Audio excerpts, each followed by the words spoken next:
있는 것을 갖고 만드는 것도 쉬운 일이 아닙니다. 이 종이를 갖고 종이 비행기 하나 만드는 것도 쉽지 않아요. 제가 전에 그 종이 비행기 날리는 그 말씀에 종이 비행기 날리는 걸 해야 될 것 같아서 설교 준비하다가 종이 비행기 만들어 보니 생각이 안 나요. 어릴 때 만들었는데 할 수 없이 우리 교회 직원의 도움을 받아 종이 비행기 만들어서 날렸어요. 있는 것 갖고 만드는 것도 쉽지 않아요. 그리고 우리는 아무리 잘 만들어도 결국 고장나고 폐기 처분해요. 자전거, 자동차, 비행기, 우주선, 선박 다 때가 되면 다 못 써요. 시계도 나중에 폐기 처분해요.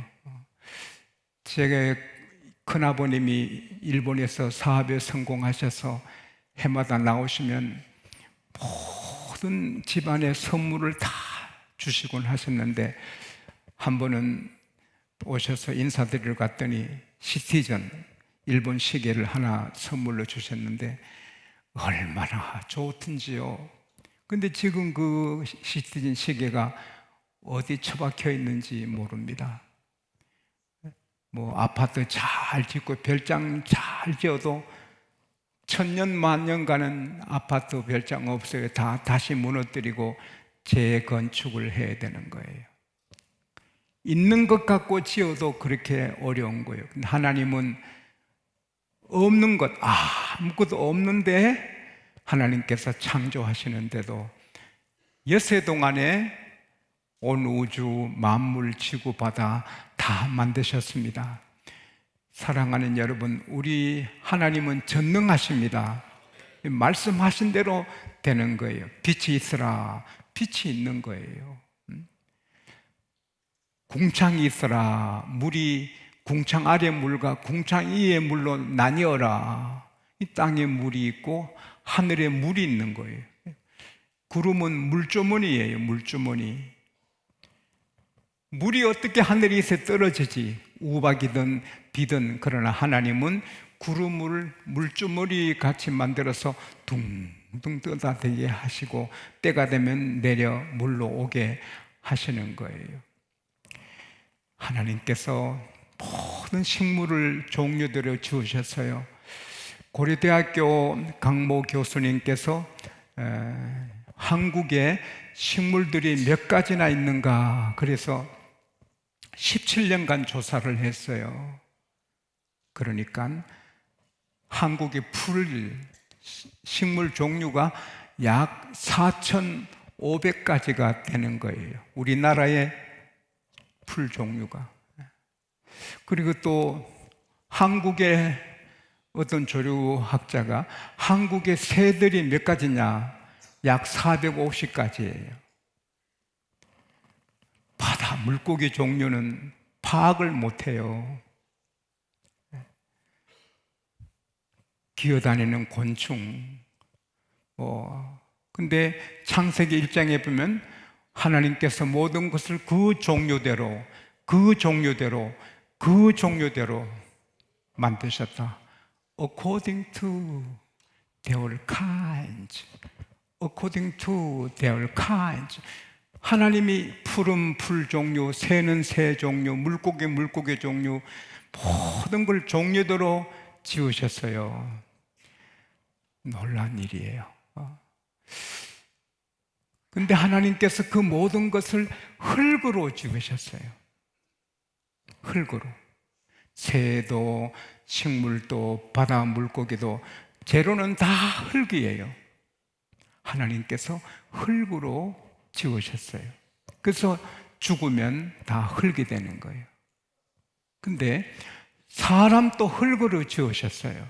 근데 사람은 하나님이 그냥 말씀에서 흙이 사람 된 게 아니고 하나님이 빚으셨어요. 그래서 창세기 2장 7절에 하나님이 사람을 지으시고 마네킹이에요. 사람 모습이 있는데 숨도 못 쉬고 마네킹이에요. 백화점 마네킹에게 소원이 뭔가 물어보면 생명을 달라. 나도 좀 살고 싶다. 그런데요. 근데 흙덩어리 마네킹에 하나님이 그 코에 후 하고 생기를 불어넣으니 사람이 되는 거예요. 하나님께서 사람에게 모든 것을 다스리는 힘을 주셨어요. 창세기 1장 26절에 보면 우리가 우리의 형상과 우리의 모양대로 사람을 만들고 그들로 바다의 물고기, 공중의 새, 짐승, 땅에 기는 모든 것을 다스리게 하자. 이 모든 만물들은 흙으로 만드셔도 말씀으로 싹 만드신 것뿐인데 사람은 지으시고 이 사람은 하나님의 형상대로 하나님 모양대로 지었고 모든 바다, 하늘, 땅을 다스리는 왕 같은 그런 존재로 하나님이 만드셨어요. 그래서 이름도 하나님이 안 지으시고 동물, 과일나무, 이 아담이 말하는 대로 다 이름이 되는 거예요. 근데 하나님께서 그 낙은 그 에덴에 흐르는 강이 4개인데 그 중에 비송강은 금이 또 호박, 보석이 쫙 깔려서 보석강이에요. 그리고 부족함이 하나도 없어요. 아름답고 먹음직한 그런 과일도 가득하고 사자, 호랑이 모두가 풀을 먹어요, 그때는. 그리고 아담에게 복종해요. 그래도 아담은 좀 어딘가 애롭고 쓸쓸해 보여요. 그래서 창세기 2장 18절에 보면 하나님께서 사람이 혼자 사는 것이 좋지 않다. 내가 돋는 배필을 만들어 주리라.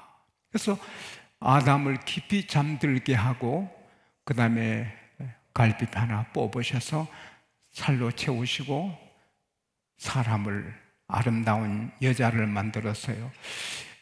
아마도 이분은 굉장한 미인이었을 거예요. 하나님이 직접 지은 여자인데요. 그러니까 하나님이 수술하시니까 수술 자국도 없어요. 하나님이 마취시키니까 아프지도 않을 뿐 아니고 몰라요. 그래서 거기서 마취가 나오게 되고 수술이 나오는데 우리 교회 집사님도 몸에 큰 돌이 있어서 쓰러지고 월요일 날 수술하기로 했는데 주일날 교회나 예배드리고 몸이 아파도 부엌에서 설거지 다 하시고 또 밤에도 나오셔서 예배드리고 제가 치료하는 기도할 때 그 집사님이 하나님 내일 수술하는데 하나님이 직접 수술하시면 칼자국도 없을 텐데 나는 내 몸에 칼 대는 거 싫어요. 전능하신 하나님이 친히 아담처럼 수술하셔서 돌 빼주시면 좋겠습니다. 그런데 월요일날 수술대에 누웠는데 그 돌자리 다시 한번 정밀한 사진을 찍으니 돌이 없어졌어요. 그래서 감격해서 제게 편지를 3장인가 보냈는데 하나님이 수술하셨어요. 할렐루야.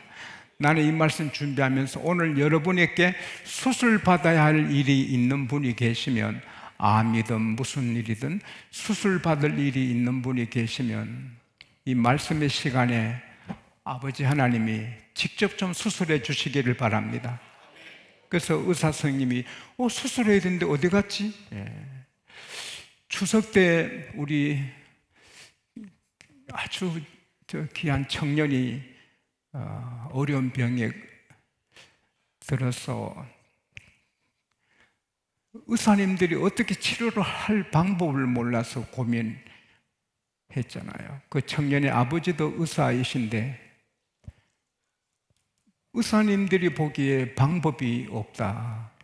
그래서 저도 추석 때도 또 지금까지 산에서 기도할 때 그 청년을 위해서 많이 기도했는데 죽을 수 있기 때문에 아주 새파란 청년인데 근데 참 은혜로 많이 회복해서 퇴원했습니다. 할렐루야. 박수합시다. 예. 그러나 아직도 이게 치료받을 부분이 있어서 기도하고 있습니다. 우리 하나님께서 치료해 주시기를 바랍니다. 하나님이 그 아리따운 여인을 아담 앞에 데리고 왔을 때 에덴 동산의 그 좋은 것 보고 좋아하는 것보다 그 여인을 보고 더 기뻐하는 거죠. 옛날에 제 어릴 때 노래가 있어요. 여자가 더 좋아, 여자가 더 좋아, 뭐 그런 노래가 있었는데 온 세상 돈, 명예 다보다 여자가 더 좋다 노래가 있어요.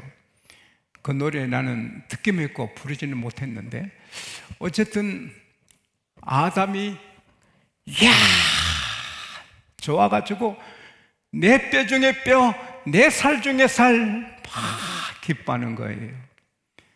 근데 하나님께서 명하십니다. 남자가 부모를 떠나 한 몸이 된다. 이것은 여자도 부모를 떠나 남편과 한 몸이 된다. 그렇게 진리를 주셨어요. 제가 한 번은 앞에 두 부인이 걸어가면서 하는 이야기를 들었는데 결혼해도 후회하고 결혼 안 해도 후회하지만 그래도 지혜로운 것은 결혼을 하고 후회하는 게 더 좋다 그렇게 말하는데 그것은 맞기도 하지만 틀린 말이에요. 결혼은 후회하지 않아요. 결혼 안 하면 후회해도 결혼하면 하나님의 뜻을 따라 한 것이기 때문에 축복이에요. 결혼할까 말까 생각하는 사람은 마귀의 유혹에 빠진 사람이에요. 결혼은 해야 되는 거예요. 따라합시다. 사람이 혼자 사는 것이 좋지 않다. 사람을 지으신 하나님이 결혼해야 된다 하신 거예요. 물론 특별한 때에 특별한 사명으로 결혼하지 않는 분들도 있고 바울 또 예수님도 그런 말씀하셨지만 그러나 특별한 케이스에 결혼 안 하는 경우도 있고 주님도 말씀하셨지만은 그러나 전체적인 성경의 하나님의 뜻은 결혼해야 되는 거예요. 결혼할까 말까는 생각을 하면 안 돼요. 따라합시다. 결혼은 반드시 해야 된다. 그것도 한 살이라도 젊었을 때 해야 되는 거예요. 젊은 자의 자식은 장사의 수중에 핫을 같다. 시편 127편 4절에. 그래서 한 살 어릴 때 빨리 결혼해 장가 시집 가야 되는 거예요. 이건 우리 가정의 전문가이신 하나님이 말씀하시는 거예요. 미국의 1급 자동차 엔지니어가 길 가다 자동차가 서서 아무리 고쳐도 안 됩니다. 그때 옆에 한 차가 서더니 신사가 내려서 한 신사분이 내가 좀 도와드릴까요? 필요 없어요. 안 됩니다. 내가 좀 도와드릴까요? 필요 없으면 내가 1급 정비사요. 안 됩니다.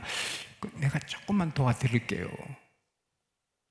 그래서 비켰으니까 뭐 이렇게 만지고 툭툭 치니까 부릉 시동이 걸린단 말이에요.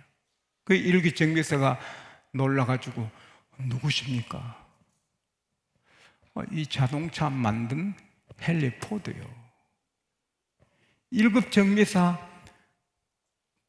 자동차 만든 사람을 당할 수 없는 거예요. 세상의 가정은 이렇고 저렇고 결혼해야 된다 안 된다 그건 다 1급, 2급, 3급 정비사 같은 사람들이에요. 가정을 만든 하나님은 따라합시다. 결혼해라. 결혼해야 된다. 결혼해야 되는 거예요. 그리고 왜 결혼했는데 행복하지 않느냐? 그것은 자기 생각, 자기 판단, 세상의 문화, 세상 따라 살아서 가정이 불행하게 되는 거죠. 가정을 지으신 하나님의 그 교훈대로 살면 갈수록 가정은 더 행복하고 더 좋은 것이죠. 우리 교우들은 다 그렇게 생각하실 거예요. 지금이 최고 좋은 때가 아닙니까? 누가 제게 물었습니다. 목사님 생애에 제일 좋은 때가 언제입니까? 지금이지. 할렐루야? 지금이지. 5년 뒤에 누구 모르면 지금이지. 가정도 마찬가지입니다.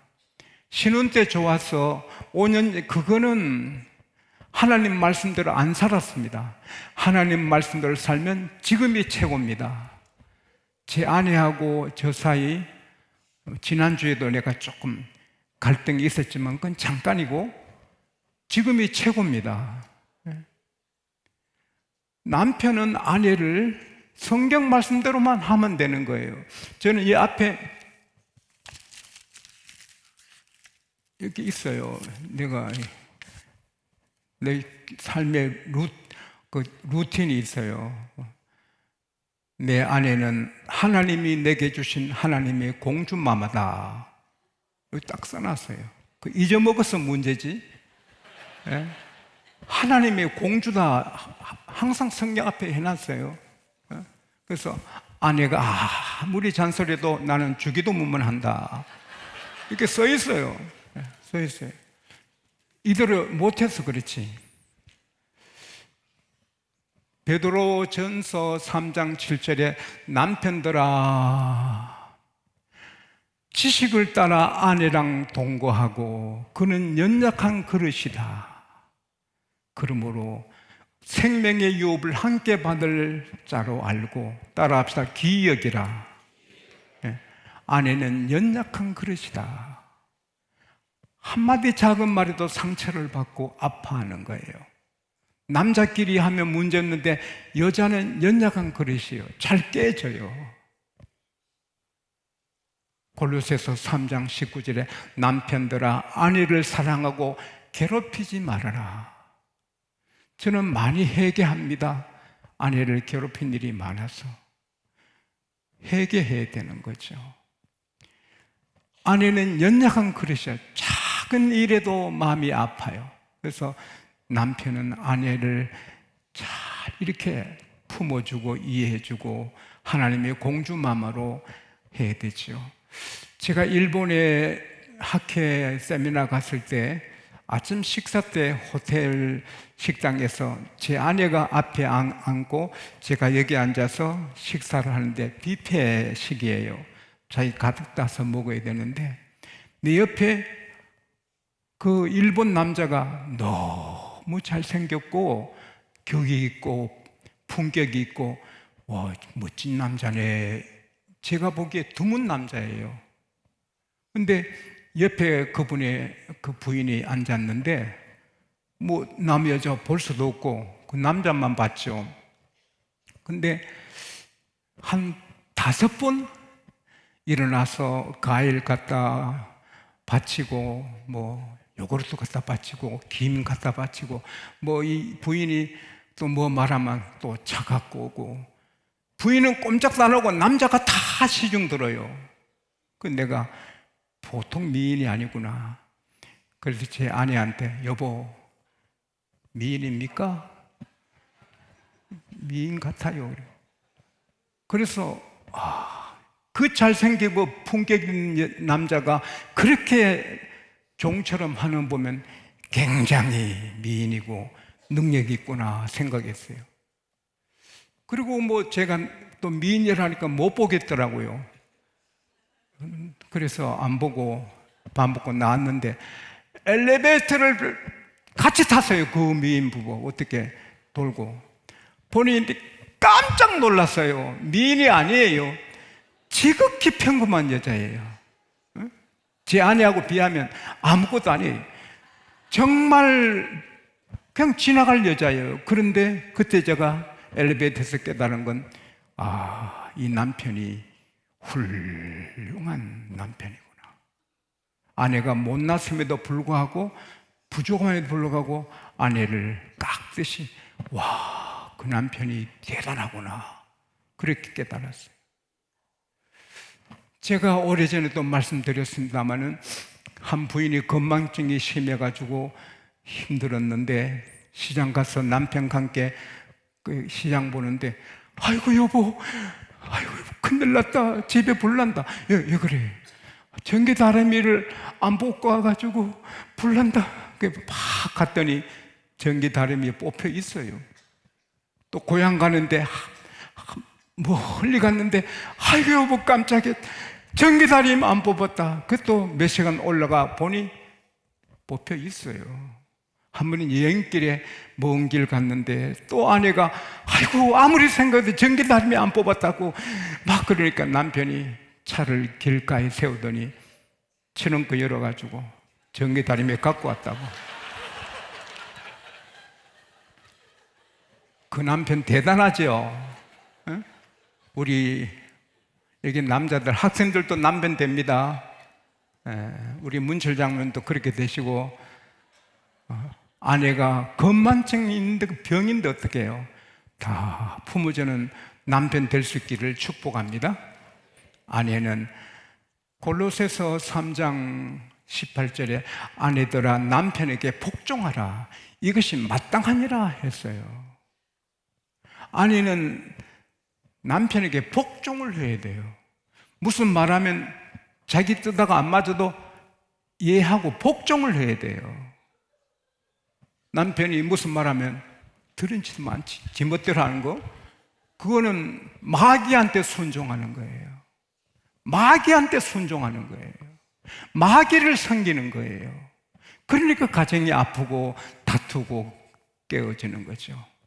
남편이 말 안 되는 말을 해도 이럴 때 그 집이 되는 거예요.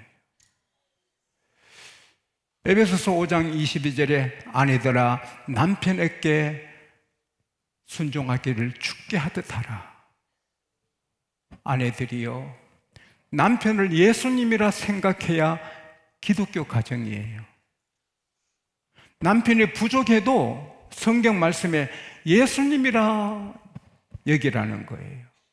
그럴 때 어떻게 다투겠어요? 예수님인데요. 근데 가정은 이렇게 남편 아내도 잘해야지만 그보다 어떤 면에서 더 중요한 것은 시어머니 며느리 관계예요. 흔히들 시어머니 며느리는 주님 오실 때까지 갈등 관계다, 무덤에 들어갈 때까지 갈등 관계다 그러는데, 그건 마귀의 말일 수 있어요. 성경은 아니거든요. 성경은 아브라함도 결혼했어요, 이삭도 결혼했어요, 야곱도 결혼했어요, 유다도 요셉도 다윗도 다 결혼했어요. 하나님이 너무 이뻐서 죽음을 경험하지 않는 에녹도 하나님이 데려가셨지만 죽지도 않고, 그러나 에녹도 결혼해서 계속 자녀를 낳았어요. 그리고 그들은 같이 살았거든요. 부모를 떠나 하나 된단 말은 주소가 아니고 품을 떠나는 거죠. 품을 떠나는 거. 그래서 아브라함 집에 야곱 집에 자녀들이 다, 손자들이 같이 다 살잖아요. 대가족에. 근데 하나님 말씀대로 살면 시어머니도 행복하고 며느리도 행복할 수밖에 없는 거예요. 먼저 시어머니는 어떻게 해야 되느냐?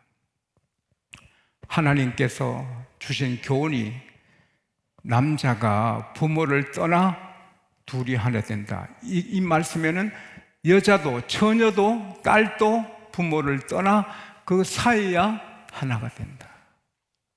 그래서 장가 보내고 시집 보내놓고도 내 딸, 내 아들 하는 것은 하나님의 뜻이 아니에요. 아들을 장가 보냈으면 따라합시다. 내 아들은 며느리 것이다. 그렇게 내줘야 되는 거예요. 나 이런 설교 처음 하는데 맞더라고요. 내가 길른 딸이지만 평생 내 딸이 아닙니다. 기도해주고 돌봐줘야지만 내 딸이 아니라 이제는 사위 아내가 됐어요. 한 몸이거든요. 어머니 태에서 잉태해서 낳았지만 10달이 있었지 나오잖아요. 그러나 부부는 한 몸이거든요. 이 세상에서 제일 가까운 사이가 부부거든요. 부모 자식은 일촌이거든요. 남편 아내는 무촌이에요. 한 몸이에요. 그래서 시어머니 되는 사람은 아들을 며느리께 선물로 좋다 생각해야 돼. 그래야 편안한 거예요. 스트레스 없고. 이 세상에 아무리 애써도 불가능한 게 몇 가지 있는데 그 중에 하나가 스님 머리에 삥 꽂는 게 불가능하대요. 두 번째, 결혼시킨 아들 내 품에 두는 거 불가능하대요. 사실은 스님 머리에 삥 꽂는 건 가능해요. 강력 본드 발라가 붙이면 되는 거예요. 그러나 장가간 아들을 내 품에 두는 것은 불가능해요. 그러면 며느리가 못 살아요. 괴로워서. 그래서 시어머니는 행복한 시어머니가 되려면 아예 아들을 며느리한테 줘버리는 거예요. 효도하고 안 하는 자기들 일이고 어머니는 이제는 제 것이다. 내 품을 떠났다. 그래야 마음이 편해요. 그리고 며느리는 그 집에 귀하게 길러 내게 준 하나님의 선물이에요. 그 며느리를 딸처럼 사랑하고 기도해주고 허물을 덮어주고 섬겨야 돼요. 며느리가 날 섬겨야지 그건 그쪽에 할 일이고 우리는 며느리 섬겨야 돼요. 요즘은 우리가 그렇게 도움받는 일을 못하는데 한 10몇 년 전에는 일주일에 한 번, 두 번 저희 집을 도와주는 이모가 오셨어요. 그러면 저는 이모를 섬기는 거예요. 섬기는 게예요. 이모가 일하기 좋게 격을 세워드리고 기쁘게 일하게 해놓은 거예요. 저도 며느리 섬기고 손자를 섬기는 거예요. 그래야 편안한 거예요. 그 다음에 며느리는 시어머니가 20년, 30년 잘 양육해서 목숨 걸고 길렀잖아요.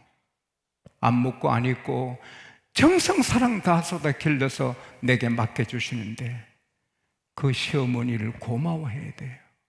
그리고 시어머니는 하나님과 같아요. 왜냐? 그 시어머니한테 잘하면 내가 복을 받고 시어머니한테 못하면 내가 저주를 받아요. 시어머니 잘못해가지고 잘된 사람 봤어요? 이 마산의 한 검사님, 서울에서 검사로 일하는데 한 분은 자기 아내가 쓴 가계부를 보니까 촌년 용돈, 촌년 용돈, 촌년 용돈 매달 나와. 당신 이리 와봐. 이 촌년이 누구야? 자기 시어머니를 촌년이라 썼거든요. 야, 뒷말은 못하고요, 이혼했어요. 자기 어머니를 촌년이라 하는 여자하고 어떻게 살아요?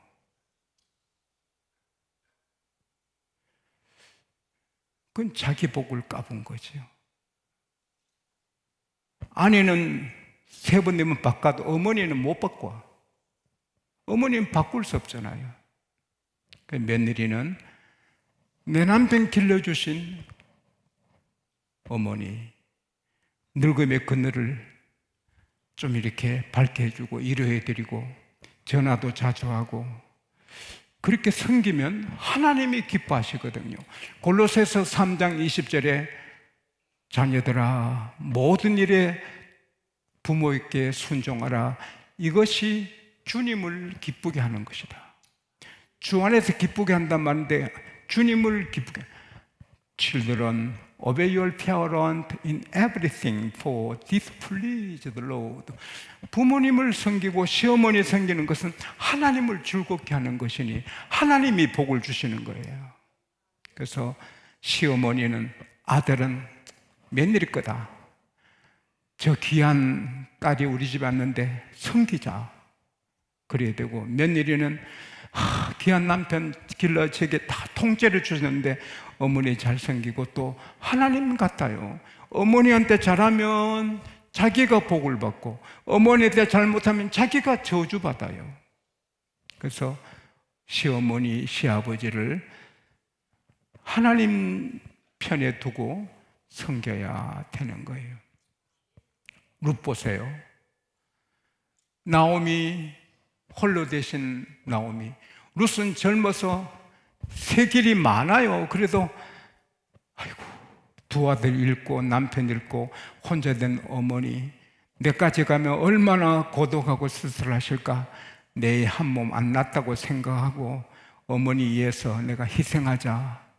그래서 계속 곡식도 죽고 이삭도 죽고 어머니께 효도를 하니 하나님께서 길 열어주셔서 멋진 보아스하고 결혼시켜 주시고 거기서 애를 낳잖아요. 그 애도 이제는 나오미 품에 안겨주잖아요. 그러니까 룻기 4장 14절에서 17절에 보면은 베들레헴의 모든 여성들이 찬송하리로다. 하나님께서 나오미에게 대를 이을 자식을 주셨도다.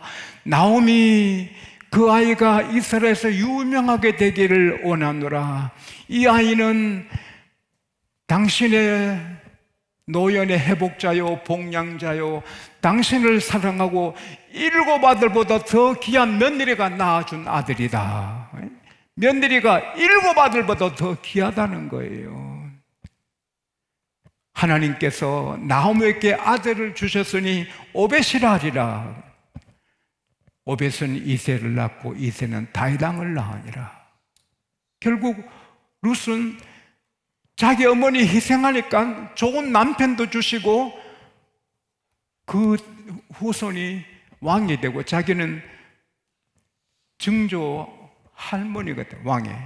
그리고 마태복음 1장 4절 5절에 보면 살모는 나아벳께서 보아스를 낳고 보아스는 누세께서 오벳을 낳고 오벳은 이새를 낳고 이새는 다윗왕을 낳으니라. 시어머니를 극진히 섬기니까 최고 행복한 며느리가 되잖아요. 시어머니 나는 안 모셔. 나는 비타민C도 안 먹어. C자 붙어서. 그런 여자는 복을 받을 수 없어요. 그러나 성경대로 시어머니는 아들을 다 던져주고 며느리는 하나님처럼 시어머니 받들면 행복한 시어머니, 행복한 며느리 되는 것입니다. 시어머니, 며느리가 서로 다투고 이러면 아들은 중간에 샌드위치가 돼서 고통당하고 병들고 암 걸립니다. 그러나 시어머니하고 며느리가 짝짝꿍 이렇게 살면 이 남편이 기뻐서 힘이 나서 사업도 직장도 다 잘할 수 있는 거죠. 제가 제 가정 이야기는 조심하지만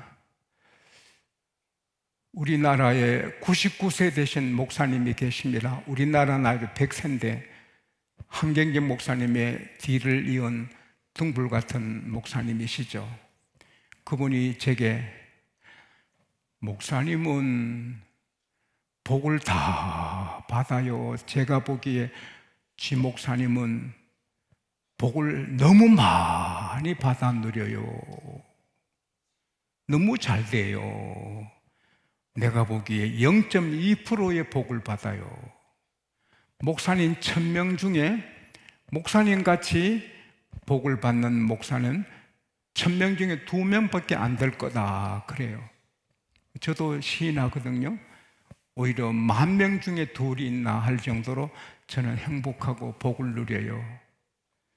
그것은 하나님이 저를 불쌍히 여겨 주심이고 용서해 주심이고 우리 장로님들이 훌륭하시고 우리 교회처럼 목회자를 위해 기도하는 교회가 없어요. 제가 교회를 잘 만난 거지요. 저는 부족하고 허물 많지만 하나님 일을 좀 제 정성 다 쏟아하려고 노력해요. 나의 장점이고 단점입니다. 계속 뛰고 다녀요. 자동차 주차장에 갈 때도 뛰어야 되거든요. 아주 피곤하면 못 뛰어도 교회에서 주차하고 그 한 5m지만 뛰거든요. 사람들 없으면 복도도 뛰고 그래도 시간이 부족해요. 그게 제 단점이고 장점입니다. 왜냐하면 하나님을 위해 시간을 쓰려고. 그러나 조심스럽지만 설교 준비를 하게 되더라고요. 그러니까 성령께서 설교 준비를 하게 하시는데 제가 이렇게 복을 받는 것은 제 아내 때문이 아닌가. 아내는 내가 평생 살았지만 정직하고 의롭고 애국자고 저보다 교회를 더 사랑하고 돈을 생각하지 않아요.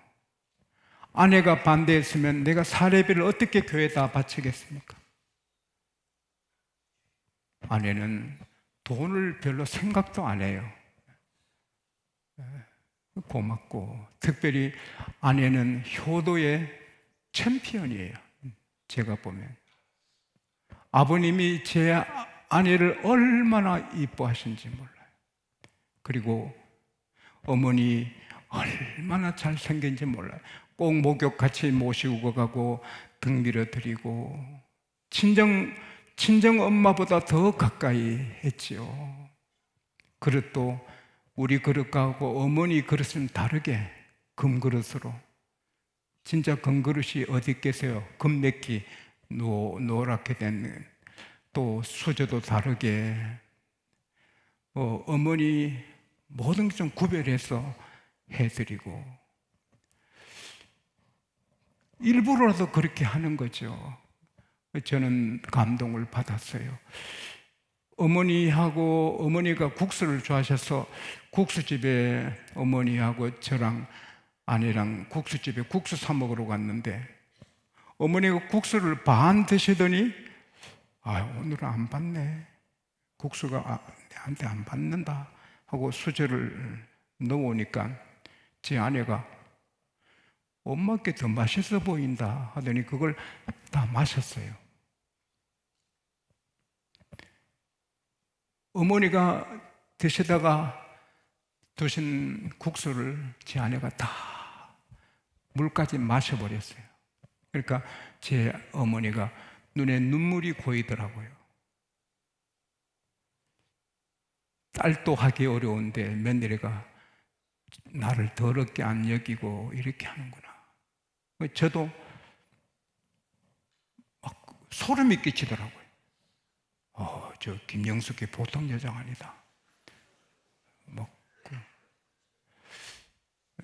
그런 일이 많거든요.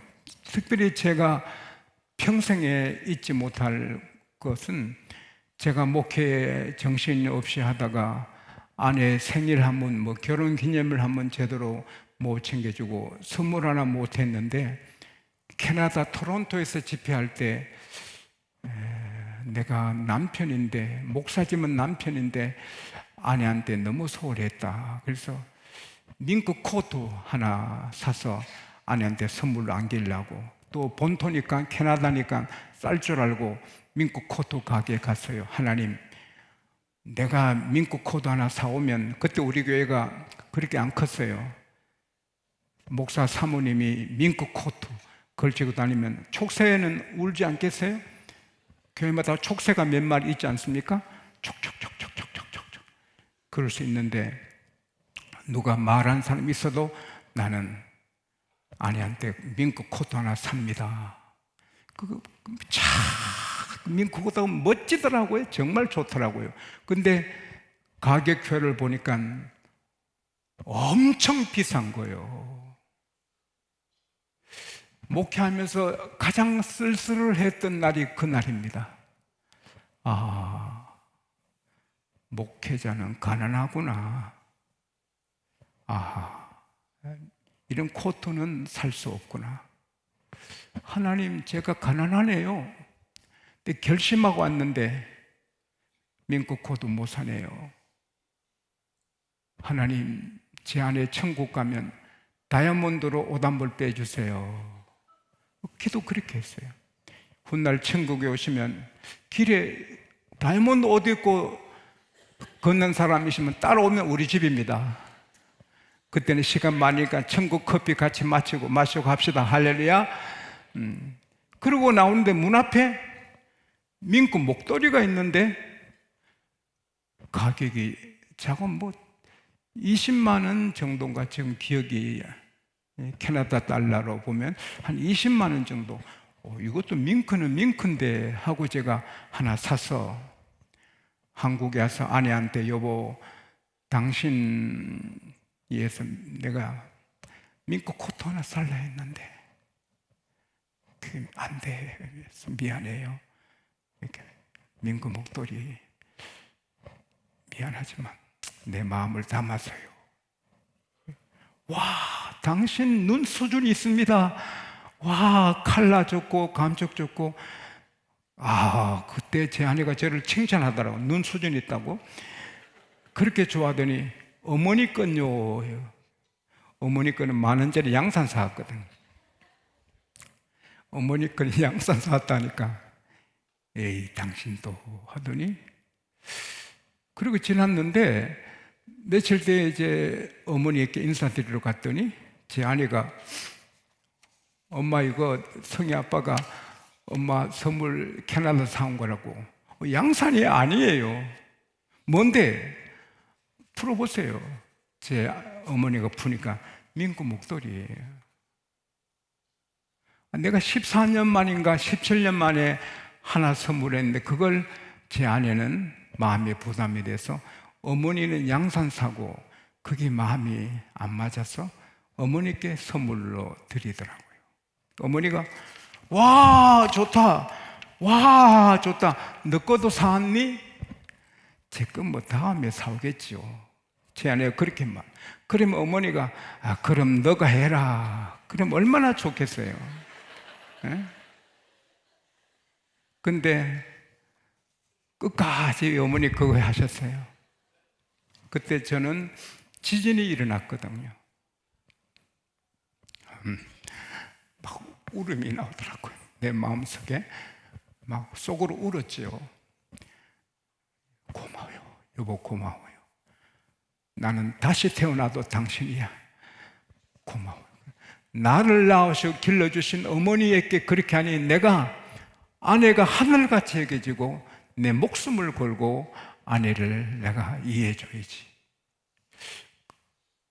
그때 그 마음을 먹었어요. 그 이후에도 그 마음을 품고 있는데 가끔 잊어먹지요. 결국 제 아내가 그렇게 하니까 어머니 행복하시고 제 아내도 행복하시고, 제 다른 여자 없거든요. 없거든. 아내만 사랑하고 부족하지만 아내 기쁘게 하려고 노력하고 자랑스러운 남편 되려고 목숨을 걸지요. 그걸 본 자녀들이 다 부모님, 어머니를, 제 아내를 섬기지요. 자녀들아 너희 부모를 순종하라. 주 안에서 이것이 옳으니라. 이는 약속 있는 첫 계명이니 너가 땅에서 잘 되고 장수하리라. You may enjoy long life. 건강을 즐기리라. 오늘 하나님께서 필요하셔서 이 말씀을 저에게, 여러분에게 주셨어요. 결혼은 해야 됩니다. 결혼하는 것이 하나님의 뜻입니다. 그리고 결혼한 다음에 내 생각, 세상 흐름 따라 그러면 마귀한테 쏙는, 마귀 섬기는 가정 깨집니다. 하나님 말씀을 따라 신명기 10장 13절에 오늘날 너 행복을 위해 너게 명한 내 규례를 지킬 것이 아니냐. 하나님 말씀대로 순종하면 행복은 가정됩니다. 할렐루야. 남편은 아내를 괴롭히지 말고 기이 여기고 연약한 그릇이다. 말을 조심하고, 아내는 남편에게 복종하고 내 남편은 예수님이다 하고 조심하고, 남편 밥상 차리는 건 예수님 밥상이다 그렇게 하고, 특별히 시어머니는 내 아들은 며느리한테 줬다, 하나님의 뜻이다 아예 던져주고, 그리고 며느리도 하나님이 준 딸인데 섬기고 기도해주고 허물 덮어주고, 며느리는 내 남편 길러준 내 어머니 고마워하고, 그를 섬길 때 하나님 섬기는 것이다. 마지막으로 며느리는 애를 많이 낳아야 됩니다. 왜 아멘을 안 하는 거?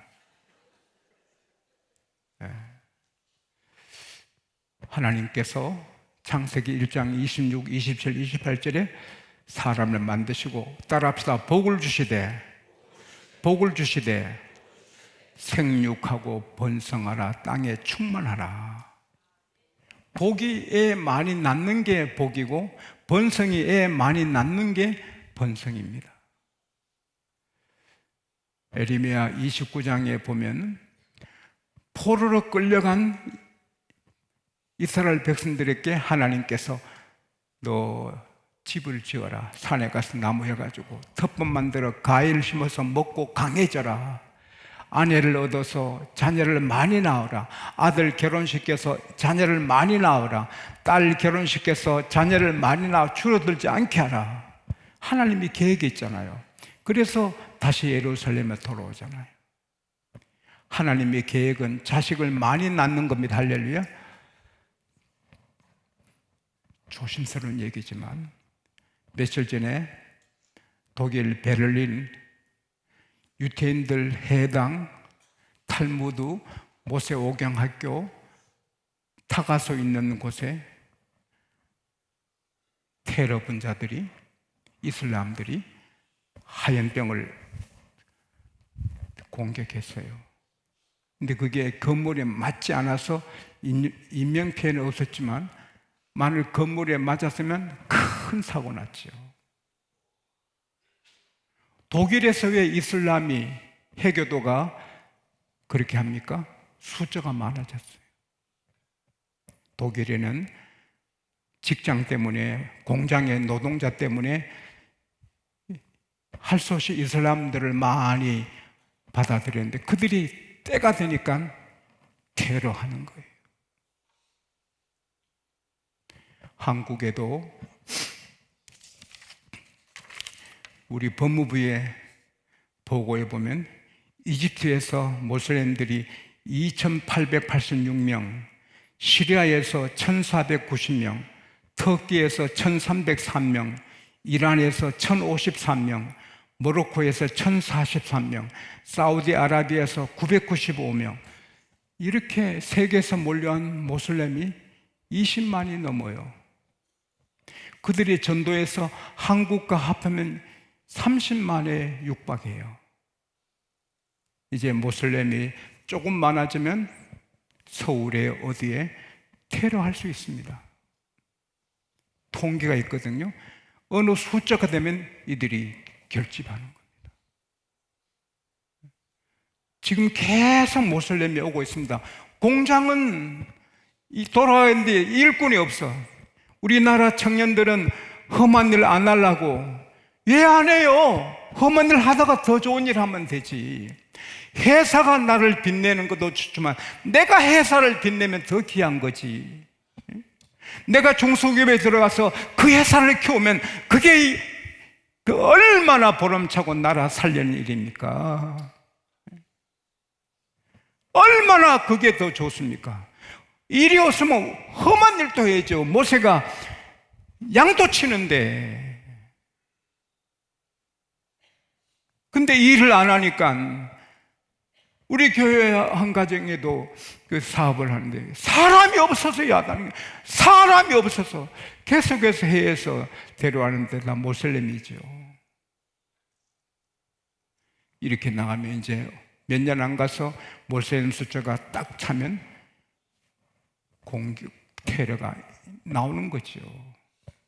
모슬림 시장이 나오고 국회의원이 나오고, 그러면 불안한 나라가 되는 거죠. 그거 막는 길은 애를 많이 낳아야 되는 거예요. 우리 청년들 우선 일을 해야 되죠. 아무리 대기업 아니라도 중소기업 가서 일을 해야죠. 일을 하고, 그러면서 또 인도를 받고, 그리고 우리 젊은 여성들은 나라를 위해서라도 빨리 결혼해서 5, 6, 7, 8 막 낳아야 되죠. 한국교회 역사의 최고 장로교회, 역사의 최고 큰 장로교회, 가장 큰 일하는 장로교회 목사님은 딸 8 낳고 그 다음에 9번째 태어난 아들로 태어난 목사님이에요. 존 웨슬리 목사님, 제 선생님은 15번째 아들이에요. 그 어머니 수산나가 15번째 웨슬리를 낳았어요. 만약에 15 안 낳았으면 웨슬리 없지요. 많이 낳아야 돼요. 시어머니도 낳아야 돼요. 할 수 있으면. 뭐 며느리 애 안 들었어서 기도받았는데 며느리보다 시어머니가 아멘 해서 시어머니 애 가졌다는데, 따라합시다. 낳자, 계속 낳자. 이건 하나님의 음성입니다. 그리고 이 나라가 테러가 없어야 돼요. 교회가 일어나야 돼요. 두 손 들고 기도합시다. 하나님, 우리 한국의 모든 청년 처녀들이 성령 충만해서 결혼 일찍 하게 하시고 자녀 많이 생산하게 하시고, 절대로 실패하는 가정 없고 100% 다 행복한 가정 되게 하시고, 그리고 행복한 시어머니, 행복한 며느리 되게 해 주십시오. 우리 주여 3번 잡고 기도합니다. 주여, 주여, 주여. 거룩하신 우리 하나님 아버지, 고맙습니다. 감사합니다. 찬송합니다. 영광 받아 주십시오. 영광 받아 주십시오. 영광 받아 주십시오. 찬송 받아 주십시오. 하나님 아버지, 한국 가정을 세워 주십시오. 우리 청년들이 일찍 결혼하게 해 주십시오. 성령 충만해서 일찍 결혼하게 해 주시고, 아들, 딸들을 잘 낳게 해 주셔서 나라를 살리고 교회를 살리게 하여 주시고, 특별히 시어머니가 성경대로 하고 며느리가 성경대로 해서 행복한 시어머니, 행복한 며느리가 되게 해 주세요. 주여, 대한민국을 살려주시오.